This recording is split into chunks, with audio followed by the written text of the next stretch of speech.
안녕하세요. 사랑하는 나그네 교회 교회 여러분, 그리고 주의 말씀을 같이 감사함으로 읽어가는 그리스도의 형제 자매된 교회 여러분, 오늘 우리가 함께 읽을 주의 말씀은 예레미야 35장입니다. 하나님께서는 예레미야에게 명령을 하십니다.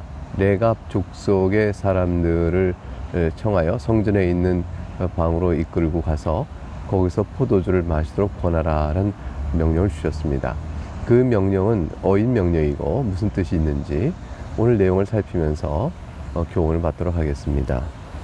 1절에 유다의 요시야 왕의 아들 여호야김 때에 여호와께로부터 말씀이 예레미야에게 임하여 이르시되, 너는 레갑 사람들의 집에 가서 그들에게 말하고 그들을 여호와의 집 한 방으로, 여호와의 집에 있는 하나의 방이죠, 한 방으로 데려다가 포도주를 마시게 하라 하시니라.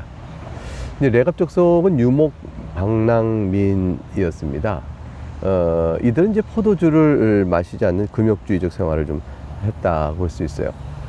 레갑의 아들 요나답이 북이스라엘의 아합을 치고 바알의 종교를 척결할 때, 그때 예후가 그렇게 할 때 말이죠. 예후가 하나님의 계시를 받고, 그리고 네가 왕이 될 것이라 라는 말씀을 받은 뒤에 아합 왕을 치고 바울 종교를 다 척결하며 북이스라엘의 대대적인 종교개혁을 일으키게 됩니다. 그때 이제 레갑 족속의 아들 요나답이 예후와 함께 힘을 더하여서 중대사를 이루게 되었죠. 그리고 이제 북왕국 이스라엘에서 하나님을 잘 섬기는 신앙의 그 경건을 지켜옵니다. 그러다가 북왕국 이스라엘이 멸망하자 남유다 왕국으로 옮겨와서 거주했던 그런 족속으로 생각이 되어집니다. 3절부터 5절에 보게 되면 이제 하나님께서 이렇게 말씀을 따라 주신 바대로 예레미야가 레갑 족속의 사람을 데리고 포도주를 마시도록 이제 권하는 장면의 내용이 이어져 옵니다. 3절부터 보겠습니다. 이에 내가 하바시냐의 손자요 예레미야의 아들인 야사냐와 그의 형제와 그의 모든 아들과 모든 레갑 사람들을 데리고 여호와의 집에 이르러 익다랴의 아들 하나님의 사람 하난의 아들들의 방에 들렸는데, 그 방은 고관들의 방 곁이요 문을 지키는 살룸의 아들 마세야의 방 위더라 그랬습니다. 하나님의 사람 하난이라는 그런 이름을 가진 그 하난과 그의 아들들이니까 그 하나님의 집안 사람들이 쓰는 방이 성전 안에 있었어요. 어떻게 그럴 수 있었을까? 그건 하나님의 사람이란 말에서 이제 특별한 암시가 있는데요. 여호와의 특별한 사랑을 받았거나 신실한 종으로 일한 사람의 경우 하나님의 사람 누구다 이렇게 붙이는 성경의 표현들이 나오죠. 예컨대 이제 모세 앞에 하나님의 사람 모세, 하나님의 사람 사무엘, 하나님의 사람 엘리야 또는 엘리사, 이런 등등의 이름이 있었죠. 예레미야가 이제 하난 앞에 하나님의 사람이라는 호칭을 붙인 것은 이 하난이 여호와의 선지자로 예레미야보다 한 세대 앞서서 활동한 존경의 표현을 붙여서 활동했기 때문에 그를 존경의 표시로 붙였다 볼 수가 있죠. 이는 이제 성전의 한 방을 얻어 쓰고 있는 제사장의 지위에 있었던 사람이다라는 것을 우리가 추정해 볼 수 있습니다. 성전을 받들어 섬기는 제사장이었으면서 동시에 또 예레미야 앞서서 예레미야 선지자 활동했던 사람이다라는 걸 알 수가 있죠. 성전문을 지키며 성전 안뜰과 성전 여러 방에서 일어나는 여러 일을 감독하고 중요한 지책을 행했던 사람들이 있어요. 그게 이제 그 방 고관들의 방이었죠. 문을 지키는 살룸의 아들 마세의 방이더라 이렇게 됐죠. 누구냐? 이들은 이제 성전문을 지키는 이제 마세는 어떤 사람이냐? 그럼 성전문을 지키는 것은 이제 성전의 문을 열고 닫는 단순히 그런 것만이 아니고, 또 성전 안뜰과 성전 각 방에서 일어나는 일들이 어떤가를 감독하고, 또 불미스러운 일이 있지 않도록 살피는 일, 그리고 이제 성전으로 제물을 바칠 때 제물이 합당한가를 검사하는 일, 이런 중요한 여러 일들을 감당하는 중요 직책이었습니다. 이들 이제 위에 있는 방, 즉 2층에 있는 방으로 예레미야가 레갑 족속의 몇 사람들을 데리고 가게 되겠습니다. 가서 무엇을 했을까요? 하나님의 말씀대로 그곳에 들어가서 포도주를 마시도록 이제 권하는 일을 했겠지요. 자, 내가 5절에 보니까 내가 레갑 사람들의 후손들 앞에 포도주가 가득한 종자와 술잔을 놓고 마시라고 권하매 그랬습니다. 자, 레갑 족속은 어떤 반응을 보였을까요? 6절부터 11절 내용을 한번 보도록 하겠습니다. 그들이 이르되 우리는 포도주를 마시지 아니하겠노라. 레갑의 아들 우리 선조 요나답이 우리에게 명령하여 이르기를 너희와 너희 자손은 영원히 포도주를 마시지 말며 너희가 집도 짓지 말며 파종도 하지 말며 포도원을 소유하지도 말고 너희는 평생 동안 장막에 살아라.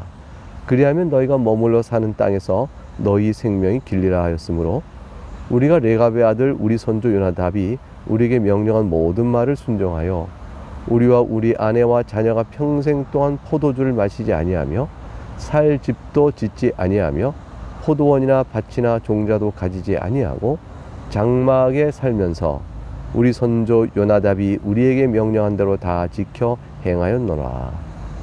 그러나 바벨론의 느부갓네살 왕이 이 땅에 올라왔을 때 우리가 말하기를 갈대아인의 군대와 수리아인의 군대, 갈대아인의 군대는 이제 느부갓네살 바벨론 지역에 온 사람들을 가리켜 말하고요. 수리아인의 군대는 이제 아람 지역, 다메섹 지방 위에 아람 지역이 수리아 지역입니다. 그 수리아인의 군대를 피하여 예루살렘을 가자 하고 우리가 예루살렘에 살았노라.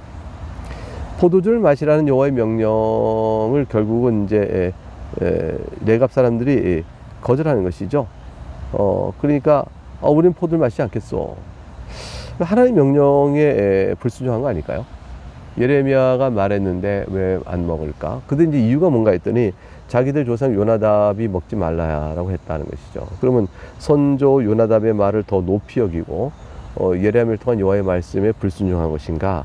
이런 생각을 할 수 있어요. 그럼 레갑 족속이 칭찬받을 일이 없는데, 근데 하나님께서 예레미야에게 2절에 그들을 여호와의 집 한 방으로 데려다가 포도주를 마시게 하라는 말씀은 그들이 포도주를 마셔야 한다라는 명령을 주신 것은 아닙니다. 그게 아니고 포도주를 마시도록 권하라는 뜻입니다. 과연 저들의 행동이 어떤 반응이 오겠나를 하나님께서 보이고자 하심이죠. 그래서 저들은 이제 예레미야가 포도를 놓고 한 잔 마시죠 이렇게 말할 때 그것이 여호와의 명령이 너희는 마셔야 한다 이렇게 듣지 않았고, 또 그런 뜻으로 예레미야가 말한 것도 아니요, 하나님 뜻도 그것이 아닙니다. 그러니까 레갑 족속이 자연히 우리는 포도를 마시지 않겠습니다. 우리 조상 요나답으로부터 명령이 주어진 것이요 우리 순종해 왔습니다라고 답하는 게 당연하겠죠. 이제 하나님께서 이런 레갑 족속의 반응을 다 알고 계시고 이들의 경건한 나름대로의 요나답의 말을 지켜오는 순종의 태도를 크게 보시고 칭찬하신 거예요. 사실 그걸 아시면서 이제 이걸 통하여 남쪽 유다 이스라엘 백성들이 얼마나 하나님께 불순종하는 태도와 비교하여 이스라엘 백성을 책망하시기 위한 일종의 교훈을 주시기 위해서 사용하신 것이라 볼 수 있습니다.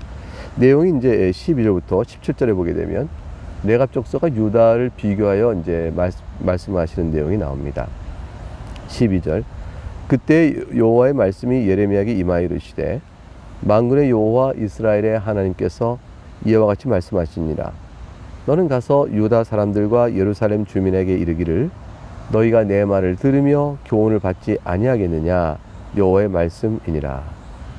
레갑의 아들 요나답이 그의 자손에게 포도주를 마시지 말라 한 명령은 실행되도다. 그들은 그 선조의 명령을 순종하여 오늘까지 마시지 아니하거늘. 이제 하나님께서 그 다음에 하시는 말씀 보세요. 내가 너희에게 말하고 끊임없이 말하여도 너희는 내게 순종하지 아니하도다. 하나님께서 기가 막히신 거예요. 너희는 내 백성 삼고 내가 너의 하나님인데 나의 명령을 내가 불순종하니 내가 또 내 종 선지자들 보내어 끊임없이 말해도 너희가 끝까지 불순종한 너희 완악한 무엇에 빗댈고 내가 너희를 책망하지 않을 수 있겠냐. 레갑을 보라. 레갑은 자기 조상들의 말도 순종하고 끝까지 지킴으로 그 명령이 실행되지 않느냐. 15절 하나님께서 기가 막힌 마음을 이렇게 표현합니다. 내가 내 종 모든 선지자를 너에게 보내고 끊임없이 보내며 이르기를 너희는 이제 각기 악한 길에서 돌이켜 행위를 고치고 다른 신을 따라 그를 섬기지 말라. 그리하면 너희는 내가 너희와 너희 선조에게 준 이 땅에서 살리라 하여도 살 길을 내어준 거죠. 악행을 그치라, 다른 신을 섬기지 말라, 그리고 돌이키라. 그래 뭐죠? 살리라 하고 살 길을 내어주시기 위하여 선지자를 보내신 거예요. 선지자가 이제 흔히 책망하고 그를 경고하여 심판에 두려고 온 사자처럼 보이지만 하나님께서는 심판 자체가 목적이 아니고 돌이켜 회개하여 다시 하나님을 거룩히 섬기는 주의 백성을 삼기 위한 것이 목적이었습니다. 그래서 그렇게 명령하신 거죠. 내가 너희와 너희 손족이 준 이 땅에 살리라 하여도 너희가 귀를 기르지 아니하며 내게 순종하지 아니하였느니라. 하나님께서 얼마나 답답하면 이렇게 말씀하셨어요. 비교하십니다. 16절 레갑의 아들 요나답의 자손은 그의 손조가 그들에게 명령한 그 명령을 지켜 행하나, 다시 비교가 됩니다. 이 백성은 내게 순종하지 아니하도다. 하나님께서는 유다의 불순종 완악함을 보시기 위해서 이렇게 레갑 족속을 들어 비교하여 너희가 저들보다 나을 것이 없구나, 너희가 얼마나 완악하고 심판을 받을 만 합당하냐는 걸 보여줄 뿐 아니라 더 나아가서는 소나 나귀도 임자를 알고 지의 구유를 찾아가지만 너희는 그러지 못한다고 말씀하셨어요. 그리고 하늘에 나는 두루미와 공중의 새들도 때가 되면 자기 자리 보금자를 찾아가잖아요. 근데 너희는 또 정한 시기를 알고 돌아가는데 너희는 그러지도 않는구나. 하나님께서는 저들의 완악함을 각종의 동물과 또 이방인 또는 레갑 족속 같은 자를 비교해서도 저들의 완악한 불순종을 하나님 지적하셨습니다. 17절 그러므로 만군의 여호와 이스라엘 하나님께서 이와 같이 말씀하시니라. 보라, 내가 유다와 예루살렘의 모든 주민에게 내가 그들에게 대하여 선포한 모든 재앙을 내리리니 이는 내가 그들에게 말하여도 듣지 아니하며 불러도 대답하지 아니함이니라 하셨다 하라. 그러니 내가 재앙을 내리지 않겠냐 말씀하시는 거예요.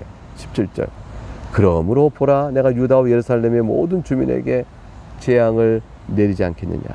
이유는 내가 불러도 대답하지 아니하고 내가 말하여도 듣지 않았기 때문이라. 이러한 유다 족속에는 하나님께서 재앙을 내리지 아니하겠느냐 말씀하셨고요. 그리고 도리어 레갑 족속에는 그러면 어떻게 행하실까요? 칭찬하고 복을 주신 내용으로 18절 19절에 이어집니다. 예레미야가 레갑 사람의 가문에게 이르되 만군의 여호와와 이스라엘의 하나님께서 이와 같이 말씀하시기를 너희가 너희 선조 요나답의 명령을 순종하여 그의 모든 규율을 지키며 그가 너에게 명령한 것을 행하였도다. 그러므로 만군의 여호와 이스라엘의 하나님께서 이와 같이 말씀하시니라. 레갑의 아들 요나답에게서 내 앞에 설 사람이 영원히 끊어지지 아니하리라 하시니라. 하나님께서 레갑 족속에 주시는 복이 얼마나 아름다운지요. 하나님의 말씀에 신실하게 순종하며 돌이켜 그 말씀을 듣고 순종했으면 하나님께서 얼마나 큰 복을 주실까를 보여주기 위해서 레갑 족속이 자기 조상 요나답의 말을 순종하는 것조차도 하나님 복을 주셔서 비교하여 주시는 것입니다. 오직 하나님의 은혜로 우리는 주의 백성이 됐습니다. 우리의 모든 죄를 주께서 사하시고 부활하심으로 우리에게 영생의 능력과 오늘도 우리를 보호하시는 은혜를 베풀고 계십니다. 이 사랑을 잊고 우리가 하나님의 말씀대로 약속대로 우리를 구원할 줄 아는 믿음을 고백하게 되어졌습니다. 그 믿음으로 고백할 하나님의 자녀가 된 백성들이 베푸신 은혜를 기억하고 우리가 감사하며 주의 음성에 귀를 들이고 잘 순종해 나간다면 하나님께서 얼마나 기뻐하실까요? 우리가 하나님을 영화롭게 한다는 것은 우리 힘으로 무엇을 할 수 있는 것이 아니고 주께서 베푸신 그 은혜에 감사하며 그의 뜻을 새하려 그의 순종하는 데 있겠다 할 것입니다. 그러면 오늘 레갑 족속에게 복을 내리시는 하나님의 그 복이 우리에게 얼마나 더 큰 약속된 복으로 돌아올까요? 하나님을 영원하게 하는 자를 내가 그를 영원하게 하리라. 나를 영원하게 하는 자를 내가 그를 또한 영원하게 하리라 하신 말씀대로 주께서 하나님의 말씀을 사랑하며 그를 따르는 자들을 영원하게 하십니다. 주의 은혜로 구원받은 모든 사람들은, 여러분과 저와 같이 신자된 모든 사람은 그 은혜를 알고 주를 찬송하지 않습니까?